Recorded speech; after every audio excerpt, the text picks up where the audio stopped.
我がバンフィールド家には莫大な借金があるのです。そう、悪徳領主になるの。旦那様、今現在の領地に戦艦を買ってほしい。In a universe ruled by vast empires, ruthless politics, and mechanical warfare, there exists a story that turns the very idea of villainy into something strangely admirable. I'm the evil lord of an intergalactic empire. Tells the tale of a man reborn into a world where power is everything, and compassion is a forgotten concept. It's a space opera filled with mecha battles, betrayals, and a twisted sense of justice that challenges what it truly means to be evil. The anime adaptation brings this chaotic saga to life, with a blend of dark humor, emotional intensity, and the kind of grand interstellar storytelling that only anime can deliver. The story follows Liam Sera Banfield, a young noble in a galaxy-spanning empire, where greed, corruption, and cruelty are part of daily life. But Liam isn't your typical noble. He's actually a reincarnated man from another world, reborn into this empire, after living a miserable life in his past one. Betrayed and broken, he vowed that in his new life, he would live for himself and become an evil Lord One, who rules without compassion and serves only his own desires. Yet, fate plays a cruel trick on him. Despite all his attempts to be a villain, his actions are constantly misinterpreted as noble, heroic, and virtuous. The people love him. His allies respect him. Even his enemies find him strangely admirable. This ironic cycle of misunderstanding is what makes Liam such a fascinating character. He believes he's being ruthless, overtaxing his subjects, crushing opposition, and ruling with an iron fist. But his policies end up improving lives, strengthening his territories, and inspiring loyalty. Every evil deed he commits somehow becomes a blessing to others, leaving him frustrated and confused. It's a brilliant mix of comedy, satire, and emotional storytelling, where the line between good and evil blurs in the most unexpected ways. The anime captures this duality perfectly. Liam's smug confidence and unshakable belief that he's the worst kind of ruler contrast beautifully with the admiration and loyalty he unknowingly earns. The animation brings to life vast intergalactic cities, giant fleets of warships, and massive mecha battles that define the Empire's militaristic culture. The blend of sleek, futuristic designs and aristocratic architecture gives the world a unique style, something between science fiction and medieval nobility, where space knights wield laser swords, and giant robots enforce the will of their lords. What makes this story stand out is how it explores reincarnation, not as redemption, but as rebellion. Liam doesn't want to be a hero. He doesn't want to save anyone, he just wants revenge against life itself. Yet no matter how hard he tries to be wicked, destiny twists his every move into an act of good. It's both hilarious and tragic, painting a picture of a man cursed to be good in a world where he wants only to be bad.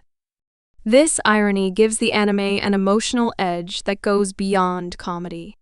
It's a look into how intention and perception can be completely different things, how one's view of morality can shape and sometimes destroy their own happiness. As the story unfolds, Liam rises from a minor noble to one of the most powerful figures in the Empire. Along the way, he faces backstabbing nobles, corrupt officials, and massive space battles against rival territories. But behind the explosions and laser fire, there's always that thread of dark humor. Liam might think he's executing rebels to show cruelty, but his fair trials and efficient governance win him respect. He might think he's exploiting merchants, but his fair trade policies revive the economy. Each episode adds another layer to the joke, the evil lord who can't stop being good, no matter how hard he tries. His AI companion, Amagi, plays a crucial role in shaping his story. She's the loyal guardian who sees through Liam's words, understanding that deep down, he isn't truly evil, just a man scarred by betrayal, afraid to trust others again. Their dynamic becomes the emotional core of the story, balancing the comedy with genuine moments of connection. Amaji's unwavering loyalty and quiet strength give the series heart, while Liam's arrogance and delusion bring endless humor. Together, they navigate the chaos of empire life, political intrigue, military conquest, and the never-ending cycle of misunderstanding that defines Liam's reign. Visually, the anime paints a stunning image of its universe.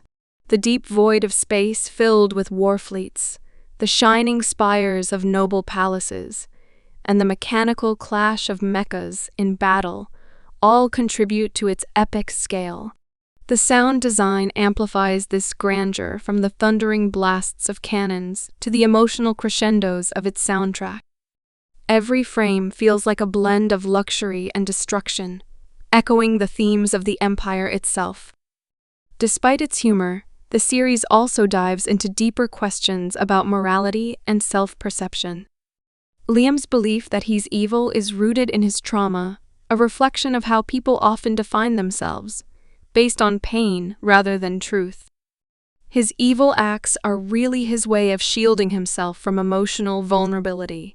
Yet the universe refuses to see him that way, constantly rewarding his supposed cruelty with success and adoration.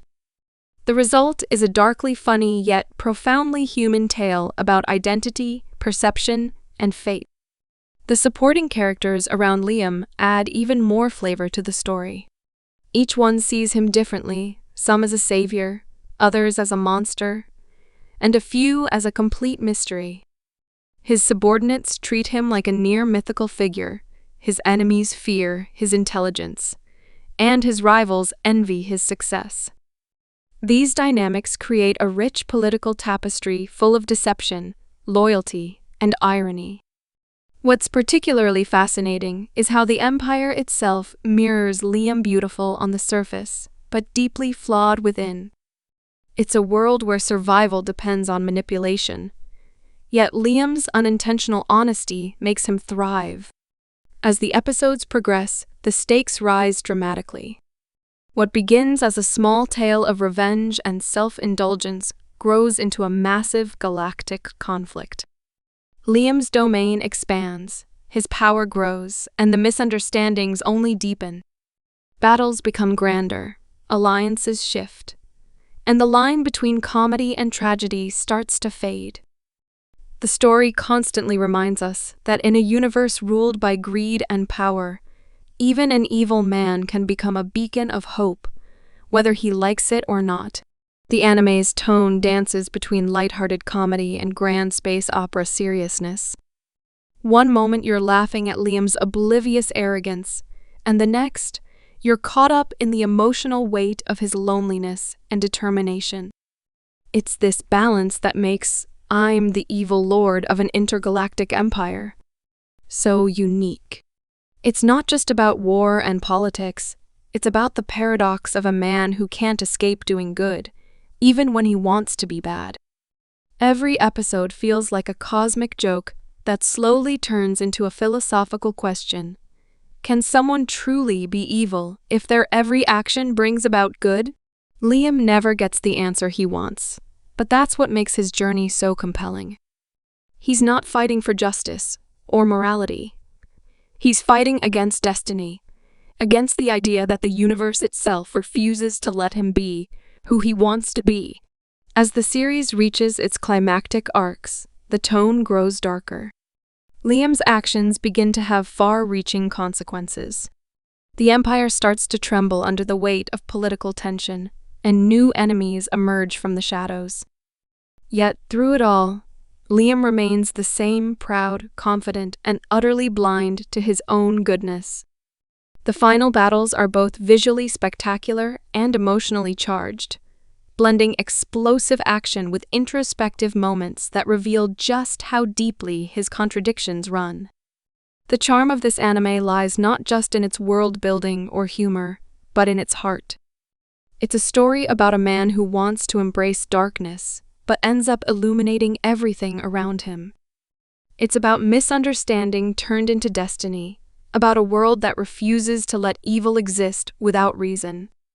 Beneath the laughter and explosions, there's a quiet message that sometimes being evil isn't about cruelty at all, but about finding your own way in a universe that keeps misjudging you.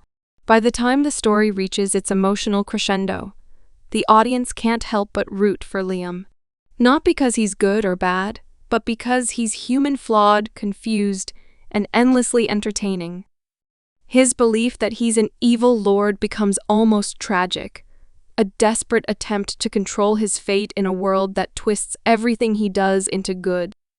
The series leaves you questioning the very nature of morality, asking whether intent or result truly defines a person's worth. Ultimately, I'm the evil lord of an intergalactic empire isn't just another reincarnation story or space fantasy. It's a clever, emotional satire on power, perception, and fate. It delivers epic battles and grand spectacle. But beneath all that, it hides a deeply personal story about self-delusion and unintended heroism. Liam's journey through the stars is funny, heartbreaking, and unforgettable, a reminder that even in the darkest corners of the galaxy, the light of irony never fades.